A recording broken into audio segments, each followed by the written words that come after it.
约翰福音第20章第1节到18节。礼拜日透早，天还未光，莫大粒的玛利亚去墓地，看到墓口的石已经刷开，伊就走去找西门彼得，佮去找耶稣所听迄个门徒，甲因讲：有人将主对墓里刷走，阮毋知因甲伊囥伫倒位。彼得甲迄个门徒就去墓地，两个人做伙走。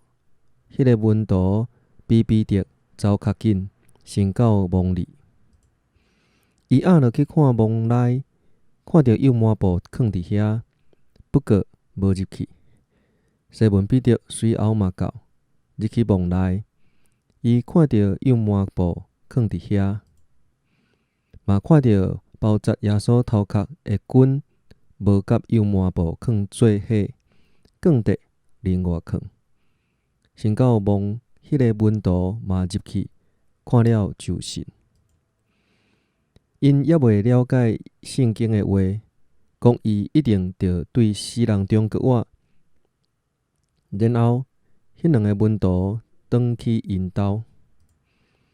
玛利亚徛伫墓外伫哭，伊哪哭哪学落去看墓内，看到两个穿白衫的天使坐伫原来下耶稣的遗体的所在，一个伫头即边，一个伫骹迄边。因问伊讲：负责人，你哪伫哭？伊因讲：有人甲我的主刷走，我毋知因甲伊囥伫倒位。讲煞，玛利亚活转身，看到耶稣徛伫遐，毋过毋知伊是耶稣。耶稣问伊：负责人，你哪伫哭？你伫找什么人？玛利亚想做伊是讲远的，就应讲：头家，你若有甲伊刷走，请甲我讲，你甲伊囥伫倒位，我通去甲伊收转来。耶稣甲伊叫玛利亚，玛利亚活转身，用希伯来话叫耶稣列波尼，意思就是老师。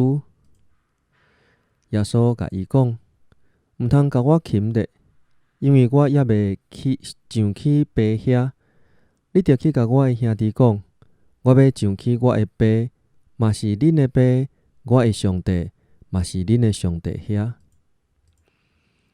莫大粒的玛利亚就去甲门徒报告讲：我已经见着主，佮讲主有甲伊讲遮的话。